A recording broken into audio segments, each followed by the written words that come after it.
Dünən Gəncə Əhalinin Məşğulluq Mərkəzinin təşəbbüsü ilə şəhər icra hakimiyyəti binasında əmək yarmarkası təşkil olunub.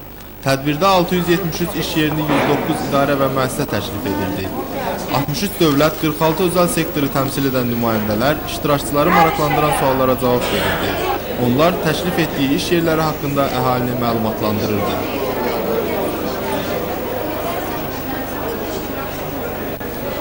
Məlum olduğu kimi 1997-ci ildən başlayaraq Respublika Əmək və Əhalinin Sosial Müdafiə Nazirliyi Respublikamızda əmək yarmarkalarının keçirilməsini təşkil etmişdir. Burada biz məqsəd odur ki, işsiz vətəndaşlarla işə götürən təşkilatların kadr nümayəndələrinin, işə götürən təşkilatların rəhbərlərinin canlı ünsiyyətini yaratmaqdır. Ki, onlar orada görüşsünlər, özləri söhbət eləsinlər, ixtisaslarına, peşələrinə uyğun işi seçsinlər və işlə təmin edilsinlər.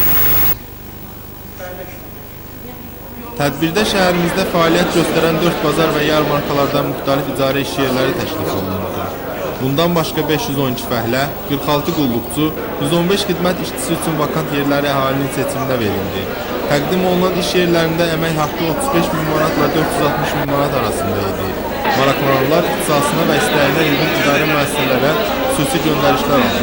Tədbirin sonuna dək arzu edilən iş yerlərinə göndərişlərin sayı 334 nəfər olub. Birinci mən iş axtardım, xadiməlikçi. O da gəldim, mövzə vurmağına görə alınmadı.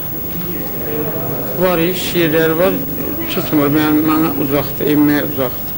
Bu yarmarkada demək iş yerləri təklif olunur, hansı ki perspektivli xarakterə malikdir. Mən burada axtardığım işə uyğun, öz ixtisasıma uyğun işlə göndəriş əldə elədim. Burada deməli Nizami rayon Dövlət Sığorta Agentliyinə sığorta işçisi kimi indi Allah qoysa yəqin ki işimiz də alınar. Mənim işim elektron sənayesinə aiddir. Ona görə də mən indi axtarıram öz ixtisasıma görə.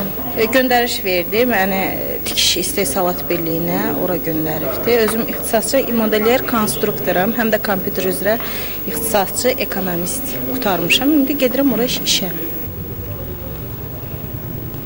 Şəhər Məşğulluq Mərkəzindən verilən məlumata görə, əmək yarmarkasından sonra işə düzəltmə prosesi noyabrın sonuna kimi davam edəcək. Göndərişlə gedən işçi və müəssisə rəhbərliyi işə qəbul olunma şərtləri ilə razılaşmasalar, onda həmin vakant yerinə qeydiyyata alınan başqa adam göndəriləcək. Məqsəd Rəhimov, Rövşən Əmraslanoğlu, Xəbər Plus.